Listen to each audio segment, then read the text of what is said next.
మంచి శుభదినం.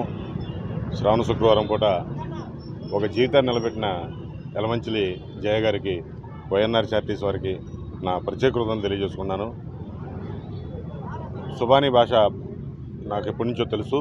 అతను ప్రమాద సేవతో కాలు కోల్పోయి నేను ఆటోగా నడుపుకోగలను, నాకేమైనా సహాయం చేయమంటే నేను వెంటనే యలమంచిలి జయ గారిని సంప్రదించగా ఇమీడియట్గా ఆయన క్షణం కూడా ఆలోచించకుండా, మేము ఎప్పుడు వెళ్ళినా కానీ అలాగే చేస్తారు, క్షణం కూడా ఆలోచించకుండా వాళ్ళకి ఏం కావాలో మొత్తం అన్ని చేసి పెట్టి ఆనందం అని చెప్పని మొత్తం చేసి పెట్టారు. ఆ ఆటో ఇప్పించి ఒక జీవనాన్ని, ఒక కుటుంబాన్ని కాపాడారు. ఆయనకి నాకు దాని ప్రత్యేక కృతజ్ఞతలు.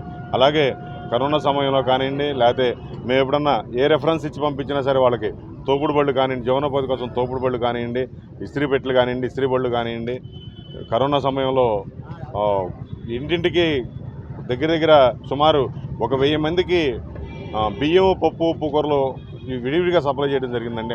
మా గ్రామంలోనే వృద్ధులు కానీ అవన్నీ కూడా. ఆయన ఇంకా మరి ఎంతో కాలం ఇటువంటి సేవలు చేయాలని చెప్పి మా ఊరిలో ఉన్న కొంచెం పేద విద్యార్థులకి, పేదలందరికీ కూడా సహాయం చేయాలని, ఆ భగవంతుడు ఆయనకి అవకాశం కల్పించాలని మనస్ఫూర్తిగా కోరుకుంటున్నాను. మరొక్కసారి ఆయనకి ప్రత్యేకమైన కృతజ్ఞతలు తెలియజేసుకుంటున్నాను. థ్యాంక్ యూ అన్న.